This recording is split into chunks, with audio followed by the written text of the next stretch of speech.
sampai di OHD Museum. Boleh cerita sedikit nggak Pak sejarah dari OHD Museum ini Pak? Ya, ini tuh sebenarnya venue ini saya mewarisi dari ayah saya. Oke. Ini adalah dulu gudang tembakau, ya. Oh, gudang tembakau. Iya, yang bagian belakang sana ayah saya yang membuat, depannya di kantoran itu tahun awal 50-an, 53 itu selesai. Yang bagian ini saya yang membuat tahun 7980. Ya. Tapi kan kemudian sudah tidak bisa pakai lagi buat gudang tembakau karena lalu lintas untuk truk yang besar-besar itu kan tidak mungkin. Ya. Sehingga kita pindah ke lain tempat dan ini kita buat awalnya untuk penyimpanan karya seni, tapi ketika kita butuh ruang pamer lagi, kita bikin Museum OHD yang kita resmikan tahun 2012. 2012. Ya. Dan ini kita bikin tempat penyimpanan dan tempat office yang di atas dan tempat art shop. Museum ini memang ini terbuka untuk umum, jadi memang kita punya pusatnya administrasi dan sebagainya itu juga di sini.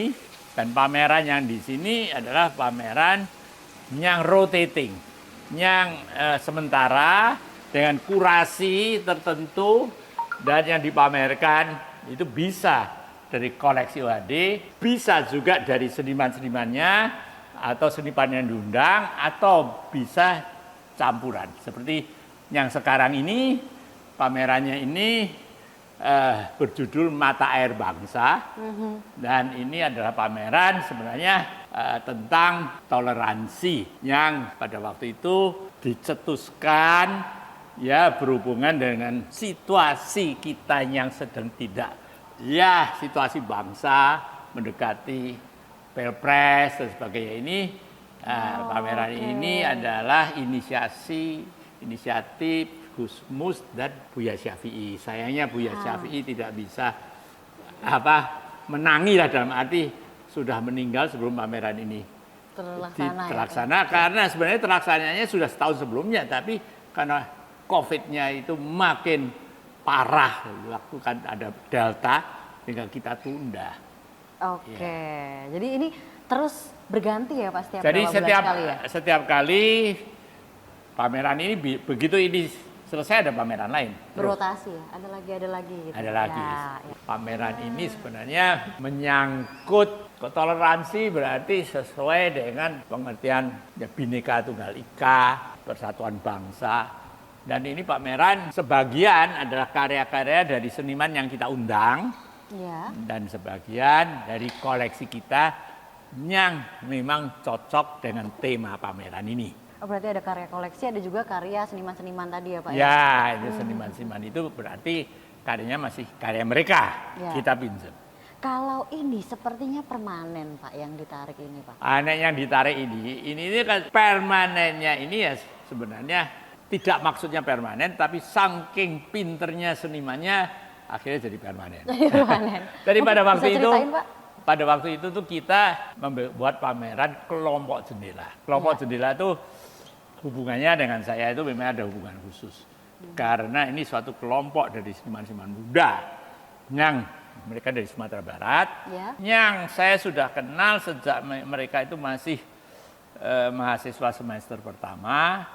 Bahkan ada yang karyanya itu, karya pertamanya ada di tempat saya. Ada dulu itu terdiri dari 5 orang. Mereka ini pada waktu itu berpameran berkelompok, jendela. Padahal saya kenal mereka sebelum ada kelompoknya. Secara personalnya. Nah ini Rudi Mantovani itu pematung, jadi ya bikin karya patung ini. Ya, tapi ya ini kita boleh katakan patung, kita boleh katakan instalasi. Dia minta izin untuk membongkar bagian yang ini berwarna putih ini, ini Pak, dibongkar. Nanti dia bilang kalau selesai kita kembalikan. Ya. Tapi karya ini akhirnya menarik perhatian banyak orang, sehingga ini banyak diekspos atau dipublikasikan di majalah-majalah.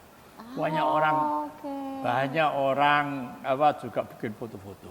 Jadi setelah selesai, ya ini kan dia yang membawa pulang kan nggak bisa, mesti dibongkar toh. Harus dibongkar dihancurkan semuanya. toh, Iya, dihancurkan iya, toh. iya. Ya udahlah saya bilang daripada dihancurkan, ya biar di sini saja. Iya. Tapi oleh karena itu kan ini jadi abadi di sini. Benar Pak, Jadi, makanya mau ada pameran berganti apapun tetap akan dia ada. tetap ada di sini. Ya, pinter.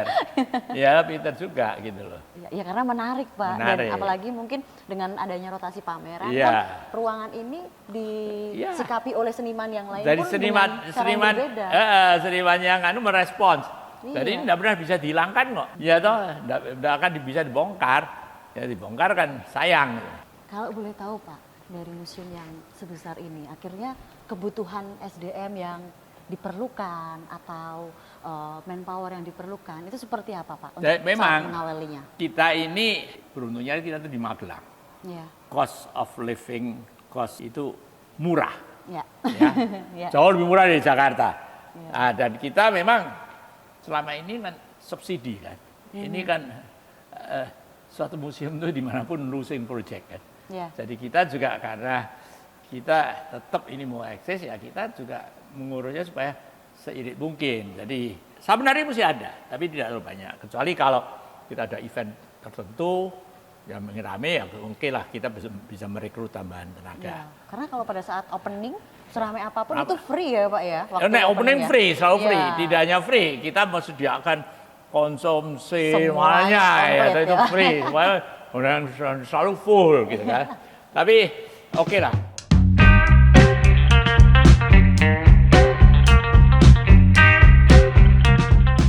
Satpam kadang-kadang kalau pada waktu persiapan itu bisa bantu dengan masang lukisan. Oh, Iya, bisa lah, iya. bisa semua tahu kerjaannya. Akhirnya diberikan keahlian baru juga di Nah, sini ya, ini Pak, ya? jadi ada kadang-kadang ada orang-orang yang dulunya nggak ngerti apa-apa seperti dulu, yang sekarang jadi guide, Ya. bisa cerita segalanya.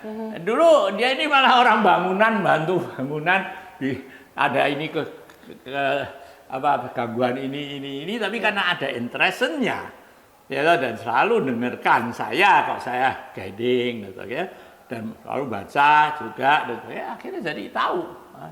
Berarti di Museum OHD ini malah tidak hanya ada jenjang karir yang naik, tetapi juga pengetahuan ya Pak akhirnya. Iya, karena begini ya, saya itu kan koleksinya banyak. Ya. Saya butuh konservator, dan saya selalu pakai konservator yang profesional Ya. ya, dari luar negeri. Tapi konservator itu kalau kerja di sini, dia kan jadi kan minta dibantu orang Iya, saya. pasti. Akhirnya saya juga pinter.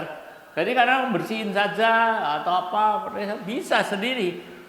Masang frame gini bisa karena dia diajarin sama konservator yang profesional itu. Bahkan itu waktu konservator yang profesional itu pernah dia mempunyai murid dari suatu akademi seni Ya.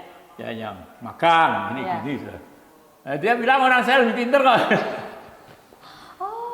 Gitu loh, karena pengalaman. Benar, dan apalagi kalau bicara memperhatikan terus-menerus. Iya, gitu, Pak, ya. iya.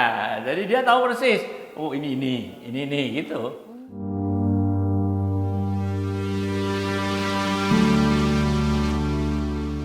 Kalau untuk sistem kerjasama yang dibangun museum sejak awal Pak, biasanya dengan institusi. Oh atau ya, dengan jadi apa begini. saja? Sejak awal itu kita ini kan sebelum ada museum ini, OHD koleksi ini kan sudah suka dipinjam sama museum-museum. Bahkan museum luar negeri, Singapura Museum meninaugurasi museum mereka, Ya. udah pinjam karya dari kita. Oke. Dan National Gallery pembukaan itu pinjam karya dari kita ini sudah tahun ke-8 masih diperpanjang terus. Adakah syarat-syarat khusus Pak pada saat museum? Nah, kayak dibuat? kita coba lihat museumnya ini memang museum reputabel, Oke. bertanggung jawab, Ya. kita percaya, kita tidak dapat uang sewa. Coba tentunya cost, dalam arti cost insurance yang penting Ya, ya. ya. Cost transportasi, packaging dan sebagainya itu mereka semua. Nah, kita tuh kan coba menganggap penting kalau karya-karya yang bagus ini tidak dikenal di luar negeri, kalau yang dipamerkan tuh ya yang so and so saja. Ya. Kapan seni rupa Indonesia mau jadi terkenal? Ya, benar, Dan Pak. juga karya itu kan akan meningkat prestisnya. Ya, dibikin publikasi, bikin buku oleh museum yang terkenal, lantas banyak orang-orang ahli yang tertarik mau bikin publikasi, mau nulis tentang itu, ya selalu kita perkenankan. Akhirnya kalau portofolio bukan hanya senimannya, bukan museumnya saja, tapi juga karyanya. Portofolio yang bertambah, karyanya. Jadi dalam hal itu saya selalu beranggapan kita tidak boleh terlalu takut, terlalu pelit. Itu karena ini untuk kepentingan nasional. Ya. Kan orang kan takut, wah nanti kalau rusak gimana? Ya memang itu risiko. Kalau kita jalan-jalan bisa tertabrak mobil kok. Ya, tetapi kita sudah bikin antisipasi yang baik. Ini orangnya ya bisa dipercaya baik. Sudah dicek semuanya ya Pak ya. Ada kan gimana? Kasihan karyanya juga, karya senimannya juga. Mereka kepengen ditonton sebanyak-banyak orang. Banyak yang bisa menikmati. Banyak yang bisa menikmati. Dan itu juga mengangkat nama seni rupa Indonesia. Ya, setuju Pak.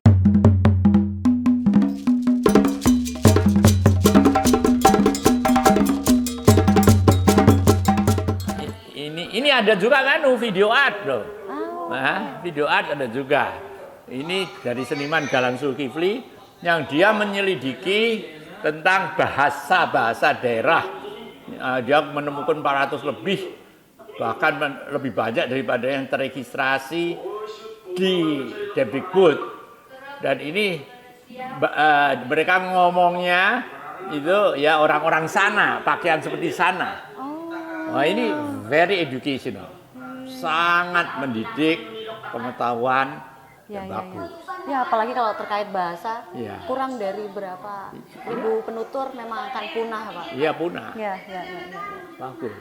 Ini berarti salah satu bagian dari pameran ini Mata Air Bangsa ya, Pak? Ya, Mata Air Bangsa. Ya, ini kan Mata Air Bangsa juga gitu. Kalau selanjutnya apakah akhirnya box ini memang ada ini di memang sini, Pak? Ini khusus untuk video art. Oke. Karena kita tuh pernah dulu juga pameran kerjasama sama dari Jepang, di mana kita juga mengundang seniman-seniman luar negeri dari China, Jepang, orang yang terkenal IWW juga ngirim karyanya, tapi umumnya banyaknya itu karya video art. Sehingga di sini dibikin itu waktu kotak-kotak untuk melihat itu. Tapi yang lainnya kita bongkar, tapi ini kita pertahankan karena sekarang selalu ada saja yang keluar dengan video art. Benar, Kalau sampai nanti nggak ada, kita juga punya karya video art dari FX Harsono yang disumbangkan ke kita, yang tentang museum ini, wawancara dengan saya. Jadi mereka dari situ bisa belajar tentang ya bagaimana sebenarnya sejarahnya museum ini, gitu dan sebagainya. Nah, ini yang di sini ini koleksi di museum seniman-seniman yang terkenal, top, dan karya-karya langka.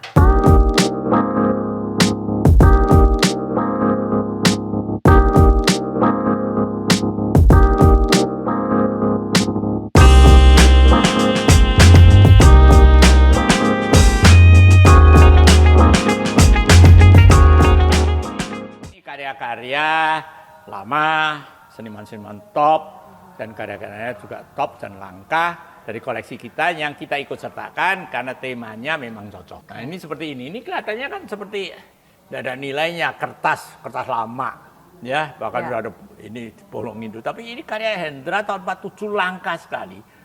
Zaman revolusi material masih susah, dan dia ini sampai menggunakan kertasnya sudah dipakai di take. Ini belakangnya ini. Coba, ini kan sangat langka, sangat historis.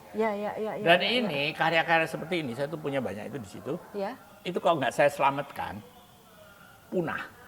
Saya nggak beli kok, ini saya dikasih. Oh iya Pak. Karena orangnya nggak tahu nilainya.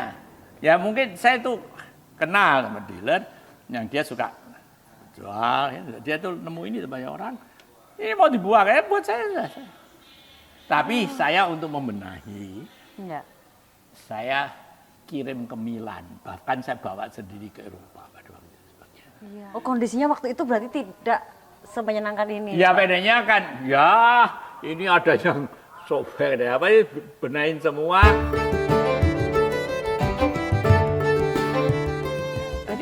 karya-karya di lantai 2 ini tidak mengikuti rotasi pameran ya Pak ya? Yang di Oh, bawah. ini memang khusus untuk pameran ini. Oh, Ya, jadi habis oke. pameran ini juga dipindah. Oh, juga ikut berubah. Tapi Oh, oke. karya-karya itu ada yang saya ambil seperti itu sebelumnya ini gantung di museum yang di Roma. Oh, iya? Itu juga gantung yang museum yang di Roma. Ya, ya, jadi ada yang itu gantung di museum yang di Jalan Tidar. Jadi kadang-kadang kan yang di Roma itu kadang-kadang saya pamer ke di sini. Itu saya ganti. Ya. Jadi kelihatannya, wah ini kota sawah. Tapi karena orang tahu sekali tentang seni, waduh, ini permata lah. Tidak mungkin dapat di Nggak mungkin Lihat lah, tempat saya lain ya, Pak? yakin nggak ada. Nggak ada. Itu bisanya tuh kita tuh kalau memang kita tuh intens berhubungan turun ke bawah, juga berhubungan sama tidak hanya sama museum kan tinggal tunggu atau sama universitas ini kan berhubungan sama orang-orang yang suka belusuan, Ya. dealers yang suka belusuan. Ya, ya. Nah mereka nemu begini, apa dibawa ke isian, enggak toh? Ya. Ya, mau diapain? Mau mereka mau jual kok, ya toh? Ya, ya. Ya toh kan dibawa sama orang yang beli. Tapi sebenarnya yang dibawa ke orang yang beli mungkin lukisannya, yang gini-gini mereka pikirnya nggak ada harga kan. Tapi karena memang kita kenal sama orang-orang itu, loh ini kok nah itu akhirnya ya usah buat saya saja. Kasih ke siapa? Kasih ke yang Lengganan gitu ya. Ya.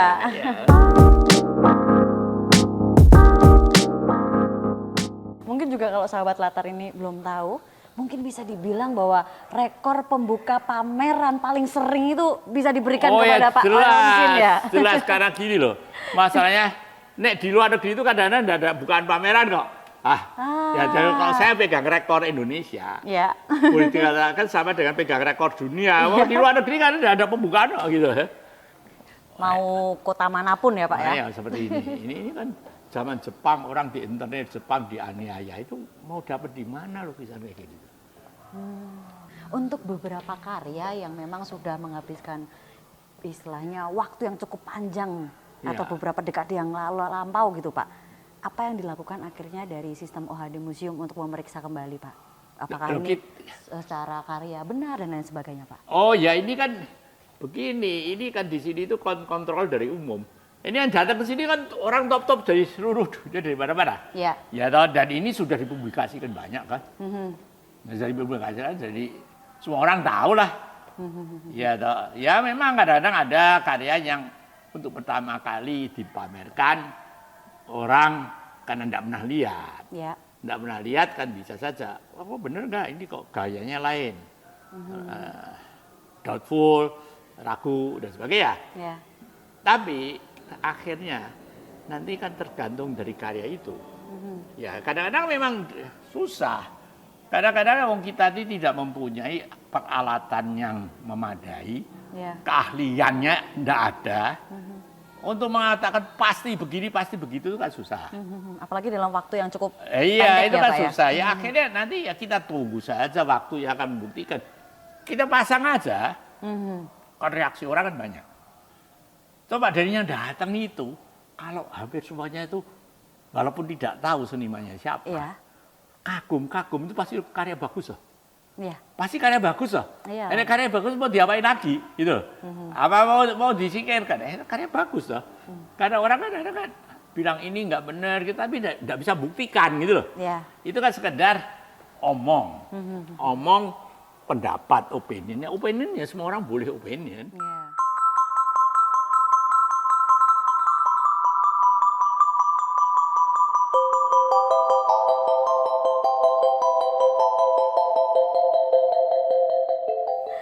Iya, Dan iya, tidak bisa lah manusia itu kan semuanya ada keterbatasan. pasti ya. Yang paling penting kita ini jujur daripada sebenarnya kita nganggap itu benar itu gitu, orang lain bilang apa tidak peduli kan? Benar.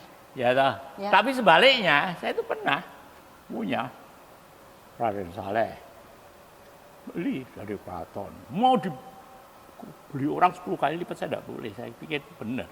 Tapi setelah itu saya tahu lebih banyak, saya lihat di Eropa, saya tidak yakin. Padahal seniman-seniman Pak Widayat dan sebagainya itu orang yang lihat tuh bilang Raden Saleh. Ya. Tapi saya merasa tidak. Nah, kemudian benar ketika Werner Kross sudah duduk ke sini, saya kasih lihat, bukan, cuma ini dia ingin tahu, ini tua gitu kan. Ya udah masih, tak pamerkan itu waktu proses mengkoleksi. Ya. Tak pamerkan kesalahan yang saya bikin, tak pamerkan judulnya Raden Salah. Tak kasih Raden Salah, lu orang ada pers, kok gitu dipamerin, ya nggak apa-apa, sejarah kok saudara. Sejarah pembelajaran saya toh, ya toh.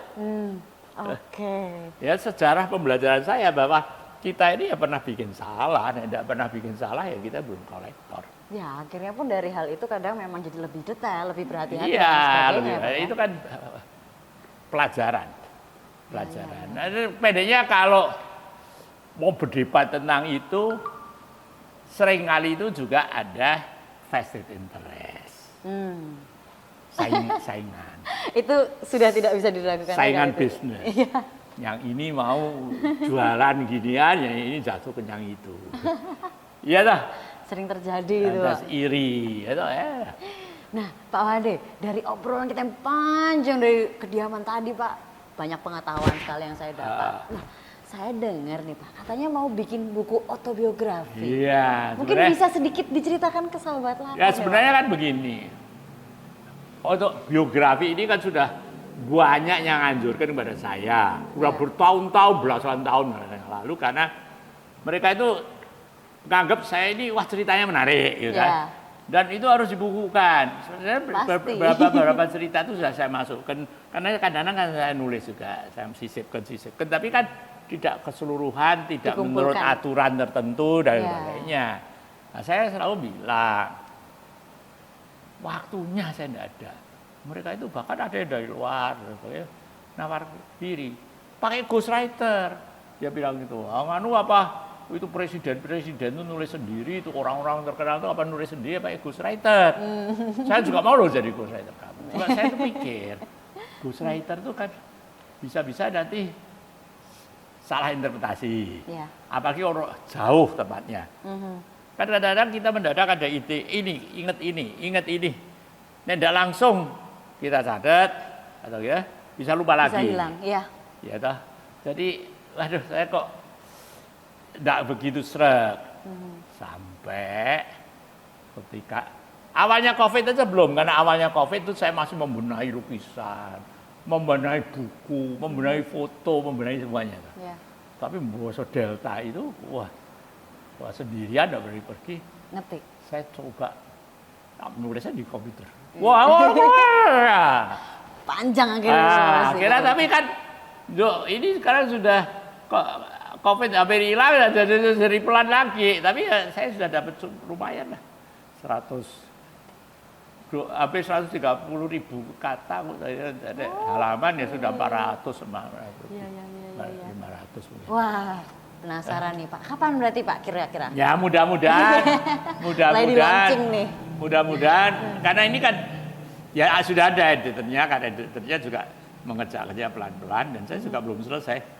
Ya mudah-mudahan tahun depan lah, nggak bisa. Amin. Berarti dikerjakan sendiri Pak? Loh, saya nulis sendiri. Wah. Saya nulis sendiri semua. Saya nulis sendiri semuanya. Saya milih fotonya sendiri.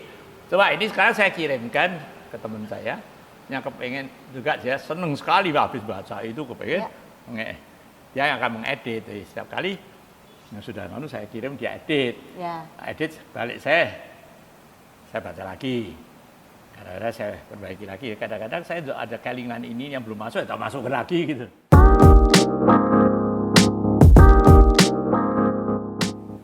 Nah Pak, tadi kita udah berkeliling. Saya juga terima kasih sekali Pak Wade sudah diajak ke rumah dan juga ke OHD Museum Pak. Ada pesan nggak Pak buat sahabat Latar yang mungkin dia ada keinginan untuk suatu hari aku ingin membangun museum juga, entah mungkin karya seni rupa modern atau karya-karya tradisional atau apapun itu Pak. Ada pesan Pak? Oh ya, saya bilang gini, Indonesia itu masih sangat kekurangan museum. Oke. Sebenarnya di Asia ini di negara tertentu itu sudah maju sekali. Itu Korea itu. Ya. Itu jumlah museumnya tuh lebih banyak dari mungkin Amerika atau Jepang atau di mana loh. Tapi di Jepang itu juga banyak, bahkan di Seoul itu banyak. Museum itu kecil-kecil. Jadi kadang-kadang museum itu tidak harus museum yang gede. Ya. Jadi sebenarnya orang yang mengkoleksi, mempunyai koleksi, hanya koleksi tentang karya kertas saja. Dia mau bikin itu museum nggak masalah. Saya tuh waktu di Jepang tuh jalan-jalan, masuk museum kecil tuh, itu karya-karya di satu pelukis. Toh. Tapi dipelihara dengan bagus. Oke, Di display dengan bagus. museum yang memadai ya, Ya, Pak, ya. jadi di situ kita tuh bisa belajar banyak semuanya. Dan wah, ini kalau orang mau ke Korea museumnya, wah ini banyak, ini banyak. Nah, kok di sini tuh mau kemana? Museum nggak ada, kosong. Padahal itu kadang untuk orang-orang yang intelek, orang-orang yang mempunyai pendidikan tinggi atau kebudayaannya tinggi itu kan selalu saya kalau kenal suatu negara. Nomor satu yang saya cari museum. Saya mau tahu tentang negara itu ya museum. Ya toh. Ada orang sini ada ke sana belanja. Ke mall gitu kan. Belanja makan. Iya. Ya, jadi saya anjurkan orang juga sahabat latar itu yang mempunyai kemampuan atau mempunyai koleksi, jangan ragu-ragu untuk bisa membuat suatu museum ini merupakan kontribusi ya kepada negara dalam hal seni budaya, seberapapun kecilnya, tapi ini dibutuhkan. Ya. Dan museum itu tidak harus punya ini enggak. Ya. Saling mengisi. Ini kalau itu sahabat latar itu mempunyai interest ke museum, saya sangat mendukung. Ya. Gitu loh. Ya, dan saya juga bersedia, Mbak. Bantu apa yang bisa saya bantu. Siap, didengar ya semuanya ya. Sudah terbuka pintunya cukup Padahal lebar. begini nih. ya, kita itu sudah mau ini ya, jangan ditunda-tunda dulu Ya. sampai semuanya ini sudah tertata benar. Ya, kadang dirasa cukup gitu baru mau mulai. Padahal Itu akhirnya kok salah, tunda-tunda ya. dulu. Kita tuh tidak pernah bisa cukup. ya, Ya. dan nggak jadi-jadi nanti ya, Pak. Akhirnya jadi nunda, akhirnya jadi malah batal. Benar. Jadi saya pada waktu itu saya juga nekat. Udahlah, saya mulai aja sambil jalan sambil belajar. Benar. Ya. Iya, Kritik itu benar. pasti ada. Kalau kita takut kritik, kita tidak bisa maju di hasil berbuat apa-apa. Akhirnya kita tidak bisa berkontribusi sama sekali. Ya toh? Ya, Pak. Untuk perkembangan seni. Ya lebih baik kita salah-salah sedikit, tapi kita juga mempunyai kontribusi toh. Ya. Daripada diam aja nggak berbuat apa-apa. Benar, setuju, Pak. Ada pepatah katanya kan ke depan 2 langkah, mundur 1 langkah, ke depan 2 langkah, Iya, 1 langkah. semua. Yang berjalan ya, Pak ya. Semua itu awalnya itu susah. Tapi begitu kita sudah mulai, lantas apalagi sudah ketagihan. Iya, itu Wah, lanjut terus ya, Pak ya. Sudah. Baik, terima kasih Oke, sekali ya. Pak Wade. Sampai berjumpa kembali, Oke. Pak. Nah, Pagi ini tidak susah. bisa berhenti ngomongnya. Iya, Pak. Semoga sahabat latar juga jangan lupa saksikan nanti obrolan Iya. kita ya, Pak ya, di Latar Art Space dan juga untuk Instagramnya di Latar Art Space. Jangan lupa juga untuk follow Instagramnya OHD Museum Ya. dan Pak Dr. Oyong Jin dan juga bermain ke Magelang ke Magelang. OHD Museum. Selalu Terima welcome. kasih. Ya, selalu welcome. Ya, itu.